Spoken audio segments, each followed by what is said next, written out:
Delhi Urdu academy کی طرف سے مختلف پروگراموں کا انعقاد کیا جاتا ہے۔ آج ایک بار پھر جو 20 روزہ تعلیمی و ثقافتی مقابلے یا ایجوکیشنل اینڈ کلچرل کمپٹیشن کہا جائے تو منعقد کیا جا رہا ہے، اور آج خاص موقع ہے جب دہلی اردو اکیڈمی کی طرف سے کوئز کمپٹیشن کا مقابلہ کرایا گیا۔ اس کوئز کمپٹیشن میں تقریباً 19 ٹیموں نے حصہ لیا۔ 19 ٹیمیں جو شرکت کر رہی تھیں اس میں بہت دلچسپ مقابلہ ہوا۔ بچوں نے کافی اچھی تیاریاں کی تھی، بہت اہم اور مشکل سوالات بھی تھے، کچھ آسان سوالات بھی کیے گئے اور بہت سارے بچوں نے جواب بھی دیا۔ لیکن اس مقابلے کی خاص بات یہ رہی کہ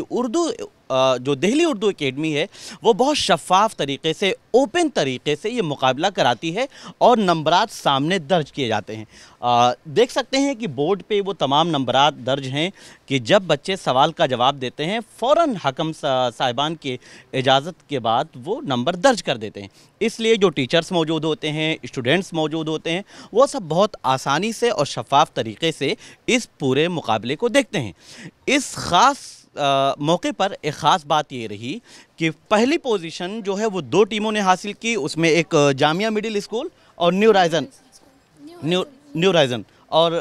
جامعہ مڈل اسکول بھی ہے، ہاں جامعہ مڈل اسکول، یہ 2 ٹیمیں ہیں جنہوں نے فرسٹ پوزیشن حاصل کی۔ سیکنڈ پوزیشن پر جس پر میری تصحیح کی گئی 5 ٹیمیں ایسی تھیں جنہوں نے سیکنڈ پوزیشن حاصل کی، اس کے علاوہ 2 ٹیمیں تھرڈ پوزیشن پر رہیں۔ اس طرح سے 9 ٹیموں کو اردو اکیڈمی نے سب کو برابر انعام دینے کا فیصلہ کیا۔ ایسا نہیں کیا گیا کہ پہلی اور دوسری اور تیسری پوزیشن کو ہی صرف انعام دے دیا جائے، کیونکہ 9 ٹیمیں جب شامل ہوئیں اور 9 ٹیموں نے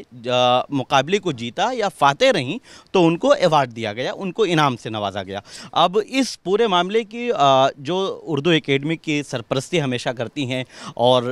اردو سے دلچسپی رکھنے والی، بے پناہ محبت کرنے والی ڈاکٹر شبانہ نذیر جو حکم کی ذمہ داری بھی انجام دے رہی تھی، پہلے ہم ان سے بات کرتے ہیں۔ سب سے پہلے اردو اکیڈمی نے جس طرح کا یہ مقابلہ منعقد کیا، آپ تمام پروگراموں میں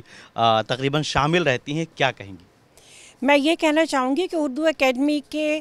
تمام پروگرامز بہت اچھے ہوتے ہیں، لیکن یہ جو ان کا تعلیمی مقابلہ ہے، یہ مجھے لگتا ہے کہ یہ اردو کی سب سے بڑی خدمت ہے، کیونکہ یہی بچے کل کے نقاد، کل کے شاعر، کل کے مصنف، کل کے پروفیسر بننے والے ہیں۔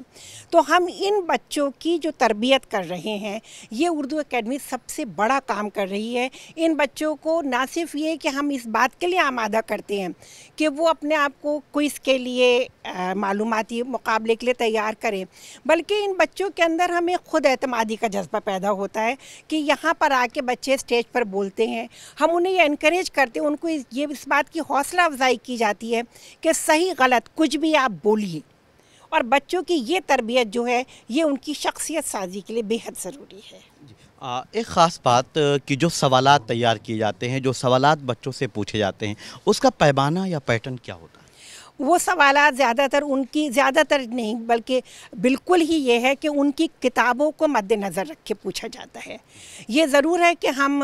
سائنس کے یا جنرل نالج کے کچھ سوال ایسے ہوتے ہیں جو ہم روزمرہ کی زندگی سے بھی لے سکتے ہیں، کچھ ایسے سوال ہیں جو کتاب میں نہیں ہیں، لیکن اگر بچہ ہمارا حالات حاضرہ پہ نظر رکھ رہا ہے، اخبار پہ نظر رکھ رہا ہے، تو اس کو وہ معلوم ہونا چاہیے۔ تو اگر کوئی بچہ، 4 بچے ہیں، 2 ایسے ہیں جو اخبار پہ توجہ نہیں دے رہے، خبریں نہیں سن رہے، اس میں سے ایک بچہ وہ ہے جو خبریں سن رہا ہے، تو اس کو فوقیت ملے گی ڈیفینیٹلی۔ ایک آخری سوال کہ جس طرح سے اردو اکیڈمی نے یہ مقابلہ منعقد کیا، اس طرح کے پیٹرن کیا دہلی کے اور دوسرے اداروں میں دیکھنے کو ملتا ہے، یا دہلی اردو اکیڈمی کچھ منفرد کارنامہ انجام دیتی ہے؟ یہ دہلی اردو اکیڈمی کا بالکل منفرد کارنامہ ہے۔ میں ڈائریکٹریٹ آف ایجوکیشن میں لمبے عرصے تک رہی، 40 سال سے زیادہ میں نے ملازمت کی، اور میں خود بھی ایسے پروگرامز کی انچارج بھی رہی، لیکن اس پیمانے پر نہ تو مقابلے ہوتے ہیں، اور پیمانہ چاہے اس سے بڑا بھی ہو، نہ ہی بچوں کی اس طرح سے سرپرستی کی جاتی ہے یہاں پر، اور نہ ہی اتنی بڑی تعداد میں انعامات دیے جاتے ہیں۔ میں آپ کو بتاؤں کہ میں بہت جگہ جاتی ہوں، ہمیشہ ہمارے کان میں آ کے کہا جاتا ہے میم 3 فرسٹ آ رہے ہیں، آدھا نمبر آگے پیچھے کر دیجئے۔ اردو اکیڈمی کبھی ایسا نہیں کرتی، اگر 4 بچے فرسٹ آ رہے ہیں تو 4 کو انعامات دیے جائیں گے۔ اور ایک اور چیز یہ ہے کہ یہ جو رسالہ ہر بچے کو اس وقت بھی ملا ہے، اور یہ 1 سال تک ان کی ممبرشپ ملے گی۔